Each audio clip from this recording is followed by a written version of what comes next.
Hello again, guys. So today I'm going to take you through part 2 of my book collection tour since I don't really own a bookshelf. As you can probably see by the 2 giant stacks of books I will be showing you guys today.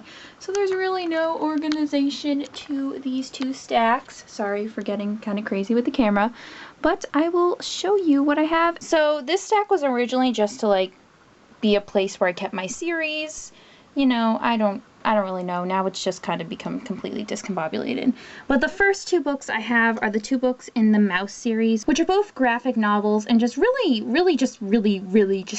good. So if you like Holocaust literature or anything like that, I had to read them for a class, but I totally would have read them on my own. They were very, very good.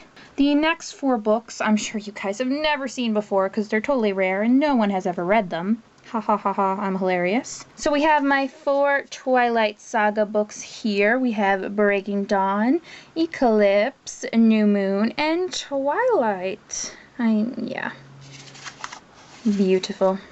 Over here we have my Artemis Fowl collection that were just my series as a kid. When people were into Harry Potter, I was into Artemis Fowl. We have...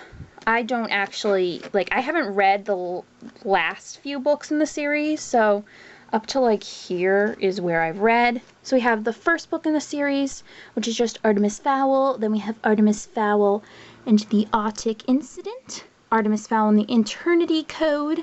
I'm missing the 4th book. It's downstairs in my basement, but it's not here, so sorry. Yeah. We have Artemis Fowl and the Lost Colony, Artemis Fowl and the Time Paradox, Artemis Fowl, the Atlantis Complex. I think I might be missing a couple others. I'm not entirely sure, but that is what I have. Here we have the 2 books in the Selection series. We have the Selection, the first book, and the Elite, the second book. I just really like the covers of these books, so I'm looking forward to adding the 3rd book to my collection. Yeah. And here we kind of have my Ellen Hopkins collection. I have Crank, which is the first book in the Crank series, which is followed by the sequel Glass and the finale Fallout. I love these. These are just great. If you haven't read these or if you stopped after Crank, read the rest. They're awesome. And then I have Impulse, which I haven't read yet. Not yet. And then I just bought Burned at a used bookstore, and I've heard really good things about this one, and a sequel's coming out soon, so I wanted to add it to my collection. Yeah. And then this is the second book stack I have that I'll show you guys today. At the bottom we have The People's Act of Love, which I don't know anything about. My dad gave me, so I can't really tell you what this is about. Sorry. Now we have The Christmas Wedding by James Patterson, because my mom loves to read romancy books and just fun books, and she gave me this one, and I don't know if I'll read it anytime soon. Sorry, Mom, but I have it.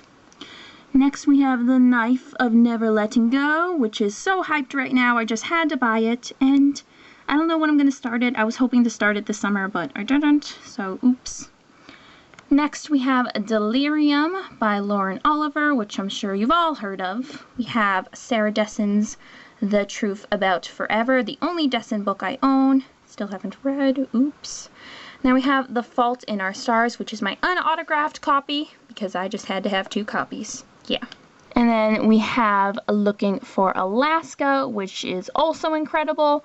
And then Paper Towns by John Green as well, which is also incredible. All these. Incredible. Then we have A Northern Light, which I haven't read. Yeah, I haven't read it. A lot of these books I haven't read, which is probably not good. The Statistical Probability of Love at First Sight, which is probably one of my favorite covers. I would take it out to show you, but as you can see, all these books would fall then. So, sorry. You'll just have to deal with the spine. Then we have City of Bones, which I still haven't read.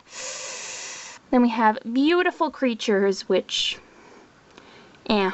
And then we have a book called Toujours Provence, which I probably butchered and tried to sound all cool with my French accent, but I don't have one, so My neighbor gave me this, or at least let me borrow this, because she knows I love all things Paris and France, and that I'm trying to learn French, but I don't know if I'll ever read it or if I'll have time, so it's just been sitting here. Next we have Speak, another book that I've been meaning to read for a while and just haven't. Next we have How to Eat a Cupcake, which is another just really cute book apparently that my mom lent me, and I just haven't had the time to read, but I might pick that up soon because I think it'd be a cute, like, fun summery read. Next we have Godless, which you'll probably recognize from a book haul I did about a month ago, and I haven't read that either. I haven't read like any of the books in these shelves. That's probably the pattern, but it sounds really cool, so yeah. We have my Agatha Christie book, The ABC Murders. Just bought that one. Definitely going to read that probably next week. And then we have Fahrenheit 451 by Ray Bradbury. Yeah, I feel like a lot of people read this one for high school, and I didn't, so gotta do that. I have another Laurie Halse Anderson book, the same author of Speak. Yeah. And it's Winter Girls. Yeah. And then we have Elsewhere, which I just haven't read any of these, but just sounds really cool, so a friend gave that to me. I'll link the book haul where we talked about these two books in the description box below. And then I have F. Scott Fitzgerald's The Great Gatsby, which I read for the Booktubeathon and really enjoyed, a lot more than I thought I would. Then I have Walter Curran's Up in the Air, which I pretty much only bought because I saw it was autographed and thought that was kind of cool.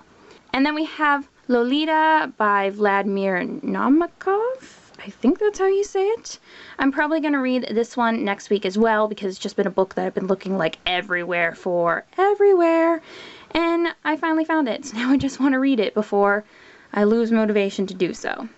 Here we have The Absolutely True Diary of a Part-Time Indian, which literally took me like 2 days to memorize the actual correct title of this book. I kept saying like the Partly True Diary of a Absolutely, you know, it just got bad. But I've just heard really good things about this. I feel like a ton of people have read it. I feel like some people have read it for school, so I want to read it. And yeah. And then the last book, the one at the top, the cherry on the ice cream, yeah, is my totally beat up copy of 1984 by George Orwell that I got for free at a used bookstore, but it's one of my favorite books, so I just kind of wanted it to add to my collection. So there you have it. That was part 2 of my bookshelf tour. In the comments below, let me know your thoughts on any of the books I mentioned, or just tell me whatever you want. As always, thank you guys for watching, and remember to stay tuned for part 3 of my bookshelf tour where I will be tackling that giant stack of books over there. So look forward to that. Yeah, thanks guys.